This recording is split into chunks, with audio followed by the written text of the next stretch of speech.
Welcome to the Noisy Composer.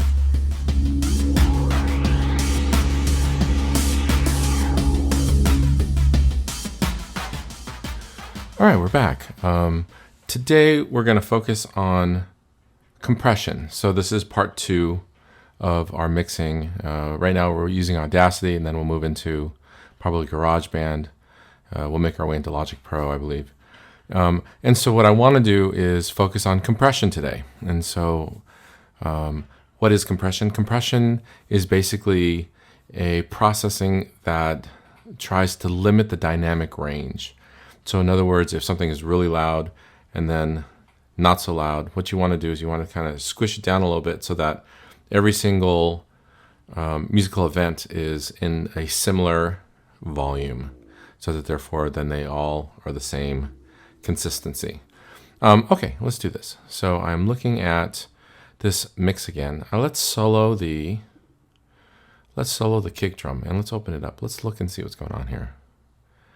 So first of all, I want to change the metering to decibels so we can see. That's more helpful. And let's make it nice and big here so we can look at what's going on here. All right, so here's our kick drum. Let's listen to it.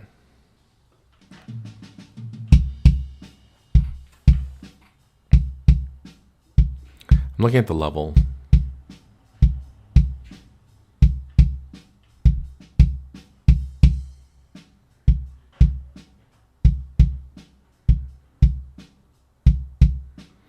Okay, so what we can see is that it's hovering somewhere around, it's 6, 7, 8 dB through under 12. It's a big range. And if we zoom in further, okay, and we measure it against this meter here, we can see that the loudest of them are about minus 9 dB, and the softest of them are down to like 14 dB. So that's 4 or 5 dB range. And we know that 6 dB is doubling. We hear it 10 dB is doubling, but 6 dB is the actual meter of doubling. And so what we want to do is we want to try to make sure that all these kicks are around the same level. We want to try to make sure that they're compressed so that every time you hit the kick drum is hit, it is coming in around the same level. For this style of music, that's what we're trying to gain, is some kind of consistency so that we can push it up in the mix and it stays consistently present. Okay, so what we're going to do for this is we're going to compress it. So I'm going to select the whole. Actually, you know what I'm going to do? Before we do this, let's make a double. Let's duplicate this track so that we'll have something to measure it by. So we won't have to undo all the time just to see what we did. Okay, so I just duplicated it, and some software will put the duplication right underneath. But here, it's way down at the bottom, so we get to manually drag it back up. Okay, so they're back here next to each other. So I'm going to label these for us. So this one's going to be kick drum 2. And so therefore I can see what's happening. So kick drum 1 is our original. Kick drum 2 is our copy. Let me think here. What do I want to do? Oh, let's change the metering too so they're the same. So we can see. We'll make them both a little bit larger. Make like that and like that. I'm eyeballing it here. Larger still. So we can measure them both. Okay, there we go. So what we're going to do is we're not going to touch the bottom one. Let's just process the top one, the kick 1. So I'm going to go through and look at this. I see that right around there, somewhere between 10 and 20, minus 10, minus 20 dB is where the volume is. So let's go to Effect and Compression.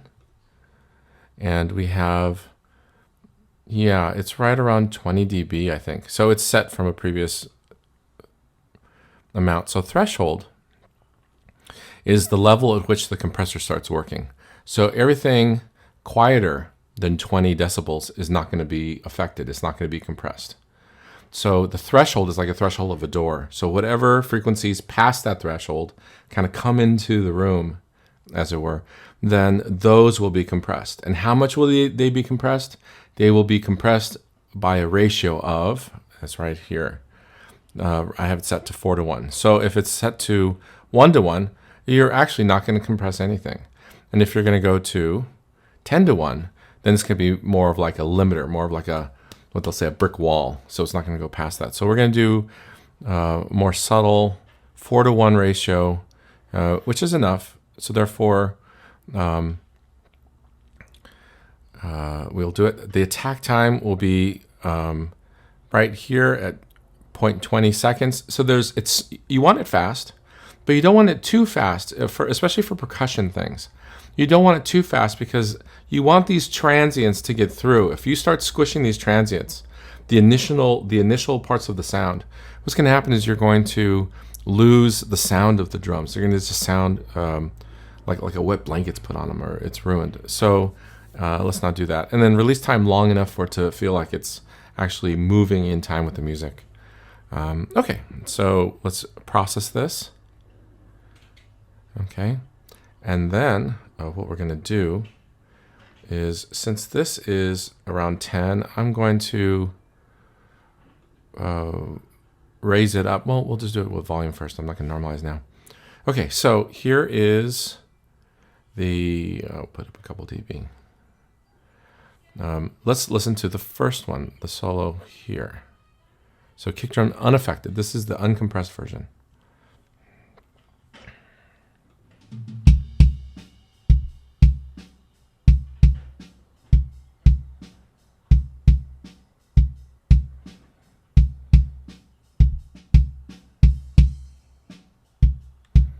Okay, right there. We can see it. This one right here is low. I'm going to bring it in and look at it. Yeah, and it's below. Our metering is here at 12. This one looks like it's closer to like 12, 13, 14. So yeah, so we have this full range of here. So now let's listen to our compressed version now. Let's see what that sounds like. Here we go.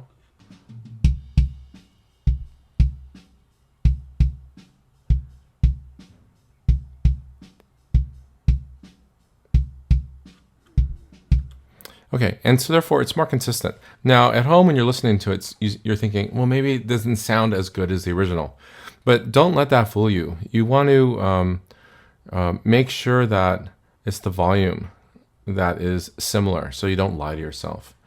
But you can also look at it and you can see that, here, let's zoom in bigger here. You can see that it's more consistent. They're coming in right in that middle level there. They're right at like 17, right? You see that? I keep moving it up. So they're right around 17 dB. I mean, they're consistently right there.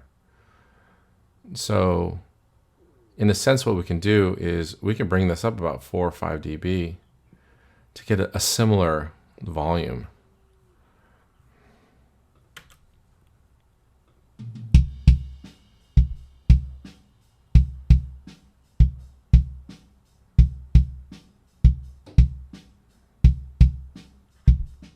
So you can see they're all hovering right around, now they're hovering around, minus 12 dB. Well, let's go back and listen to our other one.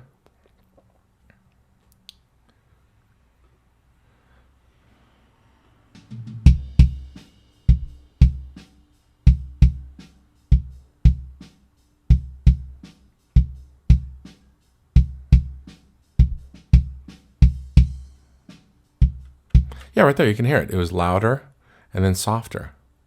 So it's dancing around this area, not as consistently, and it's still louder. So I can still bump this up another, maybe 7 dB. So we can, so it'll be apples to apples, so that they're the same volume, so that we can listen to it and judge it with our ears.